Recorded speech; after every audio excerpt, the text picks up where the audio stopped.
grand X est égal à x petit x au carré. En procédant à ce changement de variable, je me ramène à une équation du second degré, grand X au carré, moins 5 fois grand X, plus 6 est égal à 0. Alors je vais résoudre cette équation du second degré. Petit a, coefficient de x carré, ça fait 1. Petit b, coefficient de x, moins 5. Et petit c, ça fait 6.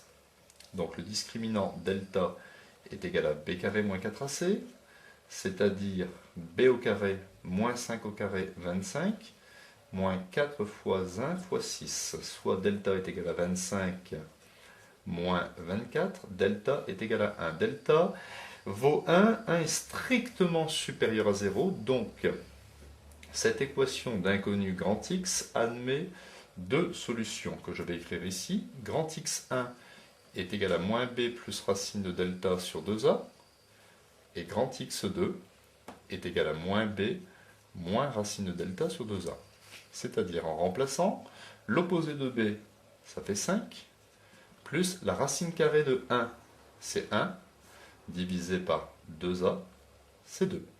Soit x1 est égal, 5 plus 1, 6, 6 divisé par 2, ça fait 3.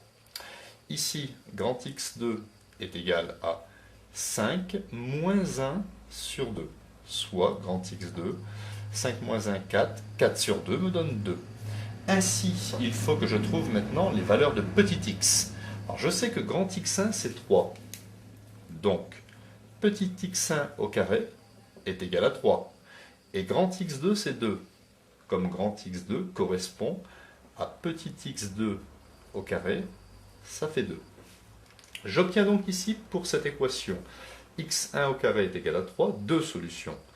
La première, c'est x1' est égal à plus racine de 3, et x1 seconde moins racine de 3. Pour cette équation, petit x2 au carré est égal à 2. Petit x2' plus racine de 2, et petit x2 seconde moins racine de 2. Ainsi, cette équation bicarrée admet 4 solutions réelles.